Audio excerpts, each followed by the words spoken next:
Alright, so this is going to be a video about multiplying and dividing rational expressions. Now, a really important way of looking at this is that it's really similar to fractions. So you might be able to draw some parallels with how to multiply and divide fractions with this multiplying and dividing of rational expressions. So here's some tips. First one, factor first every single time. It makes your life so much easier. Simplify if you can after factoring.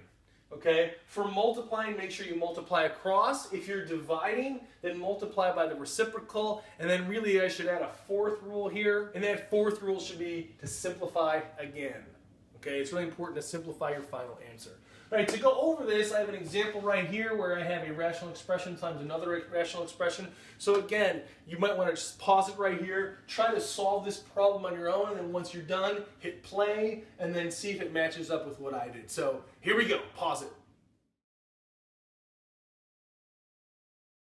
All right, so the first thing we're going to want to do, tip one, factor first. So I'm going to factor everything in this first term, this first rational expression, and there's nothing to factor, so I'm just going to write x divided by x plus 1. Okay, this next one, I'm going to see if I can factor this quadratic here. Well, let's just think we need two numbers that multiply to get 2 and add to get 3. Those numbers are 1 and 2, so I'm going to factor this out to be x plus 1 and x plus 2. Okay, then I'm going to divide this by this term right here, this polynomial right here. The common factor between these two, hopefully you see, is x. So I'm going to factor out an x here, and you should get x plus 2, like so. Okay, from here, I'm going to simplify if I can. Okay, so I have an x divided by an x here, so I'm going to simplify that. I'm going to cancel that out because x divided by x is 1 over 1.